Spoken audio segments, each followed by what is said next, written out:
¿Cuánto tiempo sin pisar?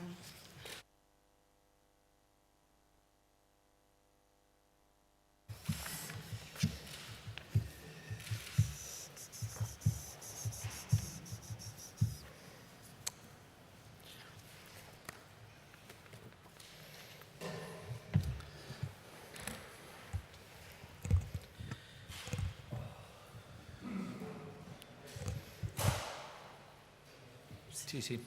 No hay problema. Cuando digan.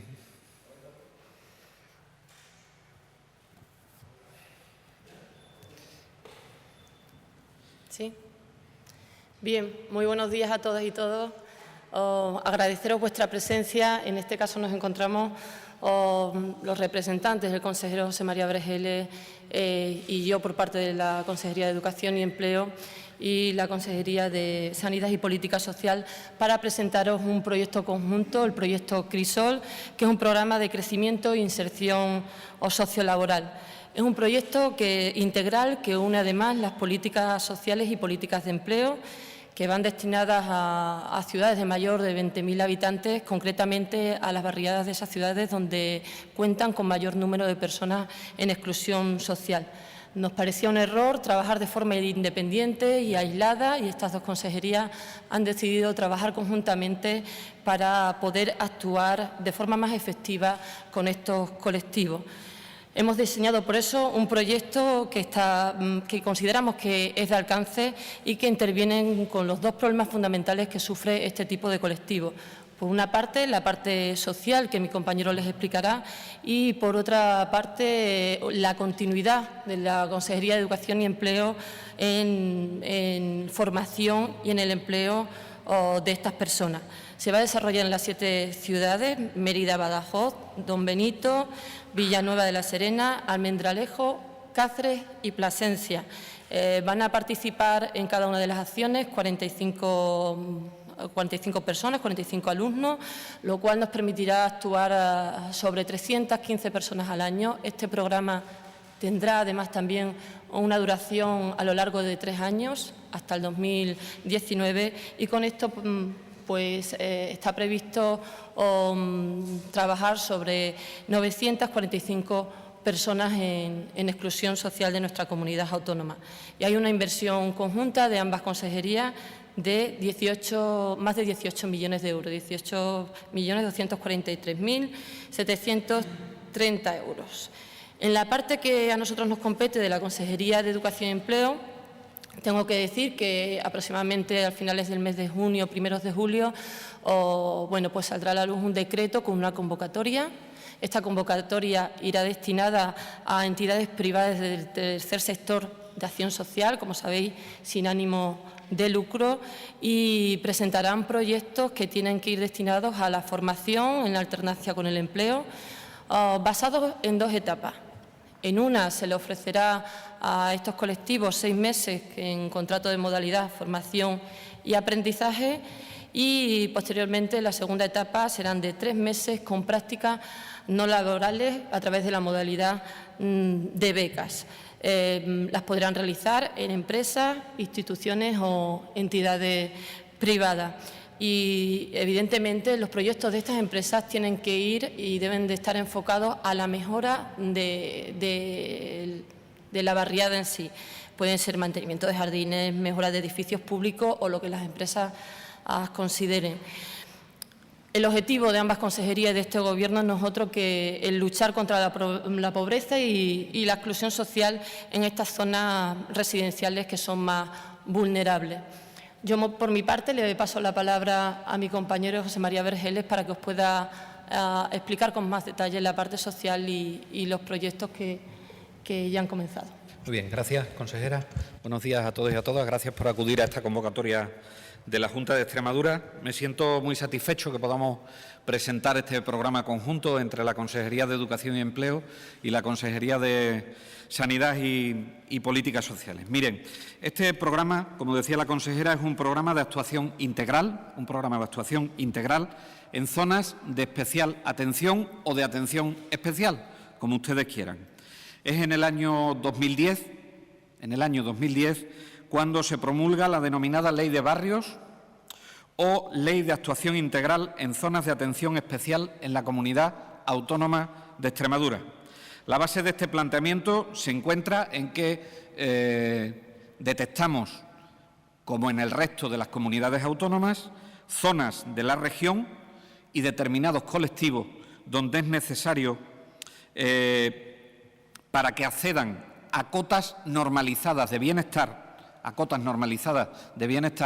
realizar una serie de políticas transversales en determinados colectivos o en determinadas poblaciones. Es por lo que ponemos en marcha algo que se ha denominado como Programa Crisol, que tiene la duración que les decía la consejera de 2017 a 2019. Estas zonas suelen corresponder, estas zonas de atención especial suelen corresponder a determinadas barriadas de poblaciones superiores siempre a 20.000 habitantes y por eso destinamos estas políticas transversales a esas poblaciones para que favorezcan dos objetivos fundamentales. En primer lugar, la incorporación social y, en segundo lugar, la incorporación laboral de las personas que los conforman. Cuando hablamos de políticas transversales, estamos hablando de actuaciones en áreas como la sanidad, estamos hablando de actuaciones en servicios sociales, estamos hablando de educación, estamos hablando de vivienda, estamos hablando de formación, estamos hablando de empleo, estamos hablando de participación social y estamos hablando también de cómo invertir el tiempo de ocio y también, por supuesto, cómo permitimos canales de comunicación con la juventud que viven en esos barrios. Es importante que en estas políticas transversales participemos varias partes. Los ayuntamientos,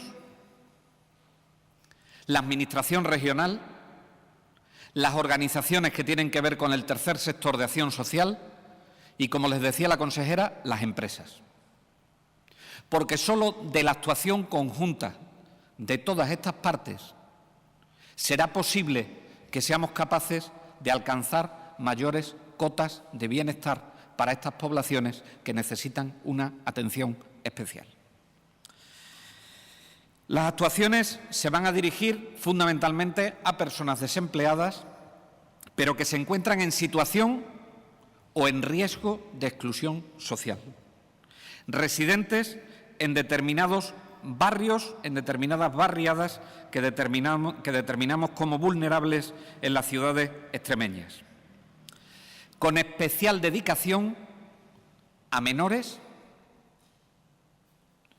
con especial dedicación a la población adulta joven, con especial dedicación a las mujeres y con especial dedicación a aquellas personas adultas que tienen dificultades para la inserción social o laboral, bien por un problema determinado de salud, bien por una cuestión transitoria sobrevenida como consecuencia de la crisis o de cualquier otra cuestión. ¿Cómo lo vamos a hacer? ¿Cuál es el itinerario que van a seguir estas personas que, como decía la consejera, puede llegar a alrededor de 900, algo más de 900 personas este programa en estas barriadas? Hay una primera fase que consiste en desarrollar a la persona, en darle habilidades a la persona, en fomentar la participación social de la persona para que alcance su pleno desarrollo personal y su pleno desarrollo social. Y ese es el papel principal que tiene la Consejería de Sanidad y Políticas Sociales. A través de profesionales, fundamentalmente de la educación social y del trabajo social, permitiremos que estas personas, a través de talleres, a través de cursos, a través de participación ciudadana, adquieran determinadas habilidades, determinadas actitudes y determinados conocimientos que les permitan una mayor inserción, primero social, y que les dejen preparados para las siguientes fases del programa Crisol. La siguiente fase del programa Crisol es la fase que tiene que ver con la formación laboral. En la fase de la formación laboral es una fase donde estaremos coordinados las Consejerías de Educación y Empleo y la Consejería de Sanidad y Políticas Sociales.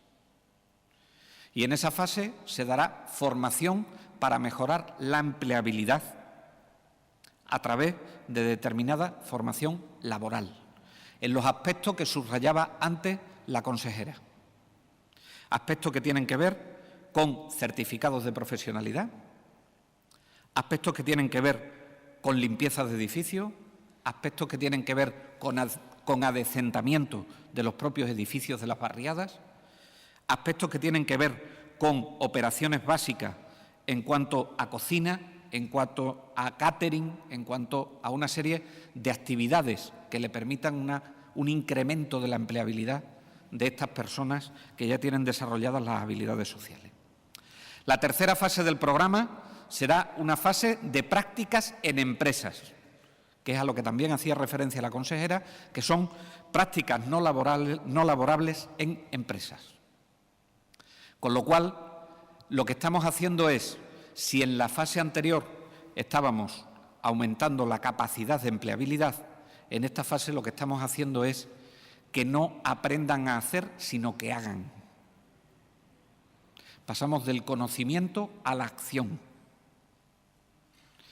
Y, en último lugar, estaría la fase de inserción laboral, que es a lo que también se ha referido la consejera y que se hará mediante una potenciación con las empresas a través de la contratación laboral, muy importante, incluidas las empresas de economía social, que es algo que saben que le preocupa y ocupa a este Gobierno.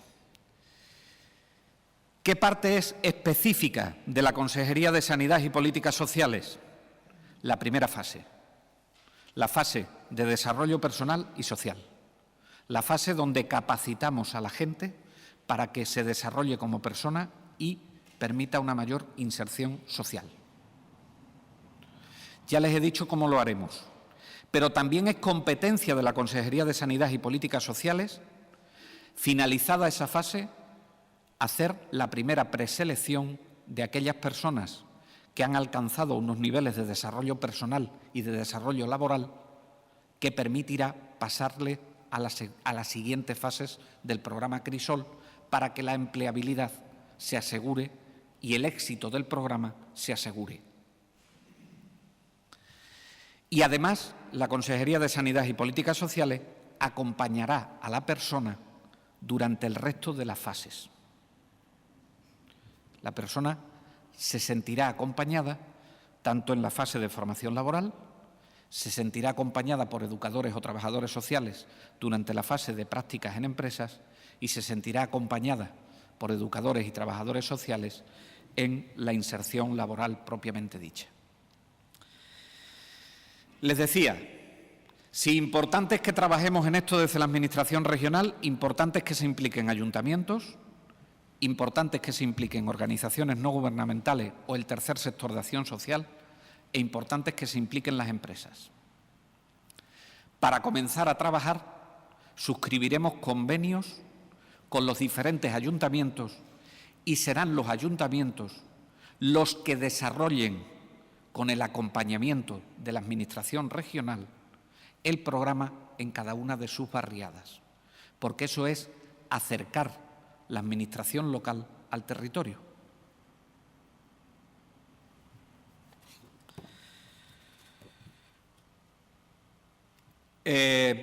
Por último, insistir en que lo que comenzamos hoy es un camino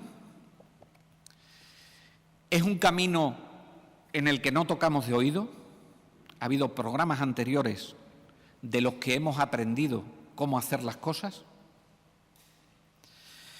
que esos programas se han hecho en las legislaturas donde gobernábamos los socialistas, fundamentalmente, y que han permitido que hoy tengamos un mayor conocimiento de cómo hacer, de cómo fortalecer, de cómo poder permitir una mayor inserción social y laboral de las personas que se encuentran en riesgo de exclusión social en estas barriadas de las ciudades de más de 20.000 habitantes. Termino diciendo que la inversión total es la que ha dicho la consejera, más de 18 millones de euros, porque estamos convencidos que este es el camino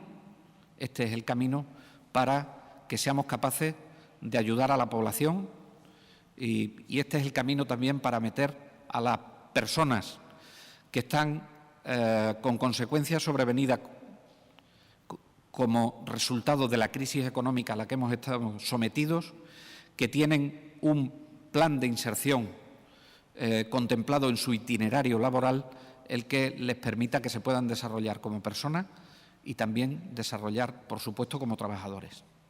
No se les olvide nunca que la mejor y la más efectiva de las políticas sociales son las políticas de empleo. ¿Preguntas? Hola, dos cuestiones. Como ha dicho que esto va a barrios determinados, quería saber si esos barrios ya están decididos y cuáles son. Y por otro lado, en cuanto al presupuesto, si el presupuesto incluye apoyo económico del fomento de la contratación y las prácticas en las empresas. Primera cuestión, los barrios se deciden junto con los ayuntamientos y se deciden cuando firmemos los convenios. En Cáceres hay un programa que se viene desarrollando por parte del Ayuntamiento de Cáceres, que ha trabajado intensamente en la barriada de Aldea Moret y trabajaremos intensamente en esa dirección. De la misma forma, en Badajoz Ciudad tenemos dos barriadas que tienen una amplia trayectoria en participación comunitaria y tienen una amplia trayectoria también en determinados programas que hemos puesto en marcha, que son Suerte, Saavedra y Colorines. Con el resto de las poblaciones iremos definiendo las barriadas donde vamos a dirigir de forma preferente esas cuestiones. Con respecto a la segunda cuestión que planteabas, en ese presupuesto que hemos previsto está incluido el apoyo que damos en la primera fase. Es decir, hay una parte del presupuesto que está dedicada a hacerle una transferencia, por decirlo de alguna manera, a conveniar con los ayuntamientos esa fase de desarrollo personal y social. Y, en segundo lugar, con respecto a las prácticas en empresas y con respecto a la inserción laboral, ya les ha explicado la consejera que se regulará por decreto y que, por lo tanto, dentro de ese dinero está el fomento de esas prácticas. Añadirle en este caso de que evidentemente se pueden complementar con las ayudas al fomento de la contratación o del empleo en este caso, y cuando nos referimos a la modalidad de contrato de formación y aprendizaje anterior, en los 6 meses que os he hecho referencia, estas personas cobrarán un 75% de salario mínimo interprofesional, porque es un contrato de formación y aprendizaje. Y los 3 meses posteriores en las prácticas no laborales que se consideran como becas serán 666 euros al mes. Y luego, posteriormente, las empresas que decidan y apuesten por la contratación del personal, pues tendrán la opción de poder utilizar los fondos destinados a la contratación como cualquier otra empresa en la región. Buenos días. Sí. Bueno, sobre este programa Crisol, me gustaría saber si hay fecha para firmar los convenios con los ayuntamientos, que supondría el arranque del programa. Y sobre otros asuntos, al consejero me gustaría preguntarle si hay fecha para ese decreto, el borrador del decreto que se está preparando sobre las viviendas más pequeñas que está planteando construir la Junta para que sean más asequibles. Y a la consejera, hoy se celebran las primeras reválidas en tercero de primaria, creo, tercero de primaria, sí. ¿Cómo se está desarrollando la jornada, aunque no se llamen reválidas? ¿Empiezo? Bueno, pues empezamos por la evaluación de diagnóstico que se está celebrando concretamente hoy en tercero de primaria, y quiero incidir muchísimo en que no son reválidas, es que es una prueba de diagnóstico que incluso aquí a nivel regional se venían haciendo en cuarto de primaria desde el 2009. O sea que eso no ha habido ninguna modificación de las comunidades autónomas con el Gobierno, porque no son revalidas, una prueba sin de diagnóstico, como bien he dicho, además no tiene consecuencias académicas, se están realizando con normalidad. Sabéis que van destinados a 12.000 alumnos de toda la región y que las realizan los propios docentes. Pero sí es verdad que me gustaría que fueseis exhaustivos a la hora de definir, porque no son revalidas. Esto no ha habido ningún tipo de negociación ni de cambios con el Ministerio, porque se consideraban una evaluación de diagnóstico igual que las que se hacían anteriormente desde cada una de las comunidades autónomas, concretamente en Extremadura desde el 2009. Por lo tanto, tranquilidad, y se está dando con normalidad, se están desarrollando en un proceso de normalidad total y absoluta. Con respecto a las dos preguntas que hacía, con respecto a los convenios, los borradores de convenios se han enviado ya a algunos ayuntamientos. Estamos esperando la aprobación. Estamos sujetos a dos plazos que son importantes. Primero, hay en los ayuntamientos de mayor entidad utilizamos fondos cuya fuente de financiación es Fondo Social Europeo, por lo tanto necesitamos autorización de fondos y en este momento estamos trabajando intensamente en que eso sea así. No obstante, pues por ejemplo, el Ayuntamiento de Cáceres ha recibido ya el borrador de convenio con el que podemos empezar a trabajar, y están trabajando los equipos técnicos del Ayuntamiento y los equipos técnicos de la Consejería de Sanidad y Políticas Sociales para que se lleven a cabo. Con respecto a la ciudad de Badajoz, incluimos un programa que, si bien no está exclusivamente relacionado con este, sí que necesitamos ponerlo en marcha de forma coordinada con este, que abunda en luchar de forma intensa contra la pobreza infantil. Y entonces estamos intentando acompasar para hacer eficientes ambos programas, que ambos programas se pongan en marcha casi en paralelo. Un programa, que es el programa Crisol, también estaría financiado con fuente de financiación Fondo Social Europeo.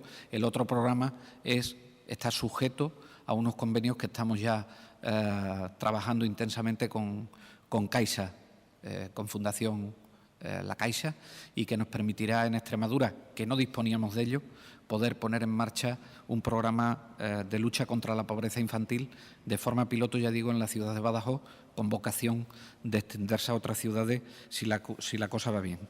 Con respecto a la segunda pregunta, en cuanto al decreto de viviendas ampliables. Con respecto al decreto de viviendas ampliables, está colgado en el portal de transparencia, por lo tanto, ya sigue su trámite. Ahora tiene una parte de exposición pública en el portal de transparencia. A continuación, cuando finalice la fase de exposición pública en el portal de transparencia, que es donde ya se encuentra ubicado para esa exposición pública, que suele ser alrededor de 15 días lo que suele estar expuesto a esa exposición pública, posteriormente ya se tramitará como tramitamos el resto de los decretos, con lo cual yo estimo que en el plazo de 2-3 meses seamos capaces de poder disponer de ese decreto que nos permita poder dar solución a una parte de la población que, cuando hemos ido haciendo y detectando las necesidades que tenía la población extremeña en los diferentes municipios, pues tenían necesidades de vivienda de protección oficial, de VPO, pero también tenían necesidades de viviendas autopromovidas. Y tanto las de VPO como las viviendas autopromovidas eran necesarias que tuvieran una tipología que le permitiese, sobre todo a la población joven y a los mayores, poder afrontar el pago de los créditos que piden para pagar esas viviendas. Si nosotros no rebajamos las exigencias de que las VPO o las viviendas autopromovidas sean de menos de 80 o 90 metros cuadrados, les estamos condenando a que no puedan acceder al crédito, porque no pueden pagar las mensualidades del crédito al que tienen que optar para comprar esa vivienda. Lo que estamos permitiendo con esto es que, a través de la cesión de terrenos o a través de la adquisición de terrenos por parte de los promotores de forma adecuada, se puedan construir inicialmente viviendas de menos metros cuadrados que permitan el pago de los créditos que tienen que solicitar esas personas, en un caso para emanciparse y en otros casos porque somos una comunidad autónoma con un índice de envejecimiento muy importante, pero además es que nuestras personas se quieren quedar en sus poblaciones. Y, por lo tanto, el que esas personas mayores puedan acceder a esta tipología de vivienda también es muy importante. Entonces, en este sentido, decir que el decreto está ya en el portal de transparencia y que ahora ya sigue su trámite habitual como cualquier otro decreto de la Junta de Extremadura. ¿Más preguntas? Yo le quería preguntar respecto al tema de las empresas y el pago que se les realiza, no ya de contratación, sino durante el tiempo que van a hacer prácticas. Se quejan las empresas de que antes tenían una pequeña bonificación que no cubría el coste, lógicamente, de enseñar o de, vamos a decir, adaptar las personas a su ritmo de trabajo, pero que eso desde hace unos años se ha eliminado y fomenta muy poco que las empresas participen en este tipo de programas. Y también le quería preguntar, estamos hablando de que son cursos de 45 personas en cada una de estas ciudades. Entiendo que si hay ciudades, por ejemplo, supongo que no será la misma población Almendralejo que Badajoz, simplemente por estadística. ¿Se podría ampliar en unas y bajar ese número de alumnos en otras?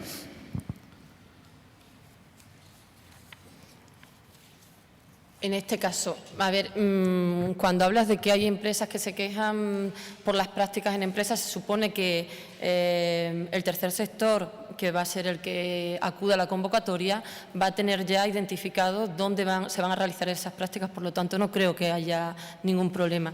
Nosotros hasta el momento no nos han manifestado esa queja de las prácticas en empresas. Otra cosa, no sé si se está mezclando aquí formación profesional dual.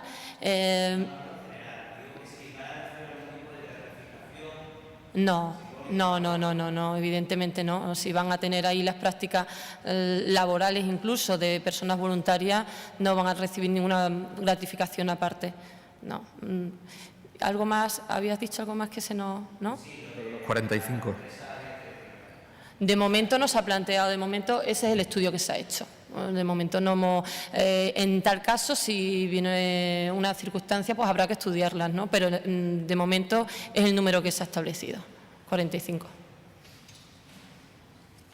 Sí, buenos días. Una para el consejero sobre la mesa sectorial que se está celebrando en estos momentos y a la que va el famoso examen de enfermería que espera que salga de ahí. Y otra para la consejera sobre el llamamiento, el acto de presentación de este fin de semana, cómo se va a desarrollar. Bueno, ya sabemos que va a ser en Badajoz y en Cáceres, sábado y domingo, pero si nos puede dar algún detalle más. Con respecto a lo que se va a plantear en la mesa sectorial en cuanto al examen de enfermería de atención continuada, el objetivo de la Administración es, como siempre ha sido, no perder esas 41 plazas que han quedado desiertas en la oposición, que ha sido completamente legal y que no tiene ningún criterio de anulabilidad el examen, y por lo tanto lo que estamos planteando es que lo que le estamos planteando a las organizaciones sindicales es o que esas 41 plazas se incorporen a la oferta de empleo público y se saquen como el resto de las oposiciones, o lo que nos parece a nosotros más adecuado para recuperar cuanto antes esas plazas que han quedado desiertas en esta oposición, que sería sacarlo de forma específica, esas 41 plazas, en una nueva convocatoria. Esa es las cuestiones que se van a plantear o que se estarán planteando ahora en la mesa sectorial de sanidad. Yo creo que hay acuerdo con las organizaciones sindicales por las declaraciones que han hecho en que esas plazas no se pierdan, esas 41 plazas. Es también lo que quiere la Administración regional, es también lo que quiere el Servicio Extremeño de Salud, es también lo que quiere la Consejería de Sanidad y Políticas Sociales, y en ese sentido, y haciéndolo con todos los criterios de legalidad, pues lo que queremos es que se convoquen esas 41 plazas, sea de una forma o sea de otra. Para nosotros, mejor que fuese cuanto antes. En el caso de la pregunta que me has hecho, bueno, yo creo que sabéis prácticamente todos los detalles, sabéis el lugar, sabéis la distribución tanto en Cáceres como Badajoz. En este caso, deciros que el acto de presentación es un acto de presentación simple y que lo que sí se quedó es que se aprovecharía ese acto de presentación para explicarle a los asistentes el procedimiento en las listas extraordinarias en general con la suma de méritos y demás, pero no tiene más. Sabéis que no hay ningún tipo de prueba, por lo tanto, no hay muchos detalles que os podamos decir, ¿no? Porque no consisten en mucho más. Sí, yo una pregunta para el consejero es el informe del Tribunal de Cuentas que detecta insuficiencia en un gasto sanitario insuficiente del año 2012 al 2014, lo que luego ha comprometido ejercicios posteriores porque ha habido un incremento del gasto en sanidad. ¿Qué valoración hace? Pues la que he hecho ya desde que llegué al Gobierno. Cuando decíamos que teníamos unos niveles de deuda que eran muy altos, era debido a que la sanidad se ha estado financiando de forma insuficiente durante los años anteriores. Y yo, pues ahora que lo dice además el Tribunal de Cuentas, es menos sospechoso todavía de que lo diga alguien que asume las labores de Gobierno en ese momento. Y eso pues nos ha llevado a una serie de circunstancias donde hemos tenido que arbitrar mecanismos para poder dotar a la sanidad pública de mayores niveles de financiación, que han sido unos vía presupuestaria y otros vía extrapresupuestaria.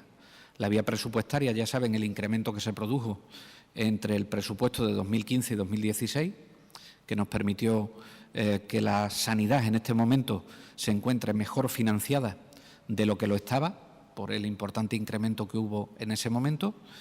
Y, en segundo lugar, en vía extrapresupuestaria, pues lo que hemos intentado es pagar la deuda a proveedores que tenía y que venía como consecuencia de la falta de financiación que ahora pone de manifiesto el Tribunal de Cuentas, que, por cierto, no es nada sospechoso de que haga una opinión particular sobre este tema, ¿no? Y que viene a darnos la razón cuando decíamos que la sanidad extremeña estaba con unos niveles de deuda muy importantes y que se estaba financiando a cargo de los proveedores.